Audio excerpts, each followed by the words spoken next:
Hi everyone, I'm Mackenzie. And I'm Carol. And today we're presenting our culturally responsive teaching project, but I'm sure everyone already knew that. Before we begin, let's start with a little bit of background information on us. My family comes from a small Portuguese island called Pico.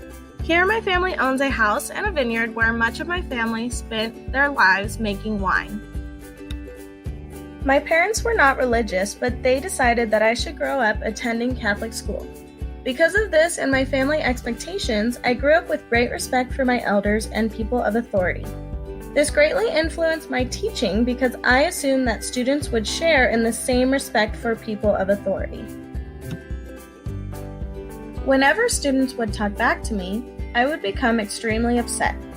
I quickly realized that this is one of my triggers. I grew up in a middle-class family within the Central Valley of California.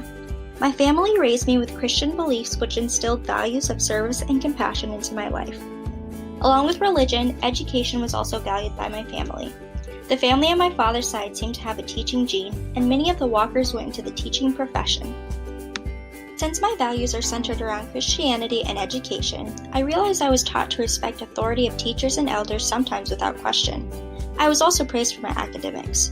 After reflecting upon my upbringing, I realize why I am now triggered when students don't respect their teachers, or when students and families don't regard education with importance. Now, let's chat about our focus students. My focus student was a 6th grade boy that would challenge me anytime I asked him to stop doing an undesired behavior. I began to monitor my interactions with him using a tally system and quickly realized that he would only challenge me if I chastised him in front of the class.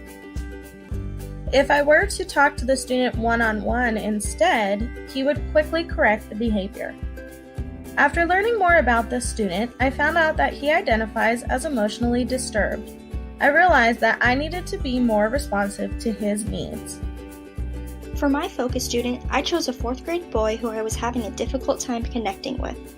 Academically, this student happens to be performing at a kindergarten level.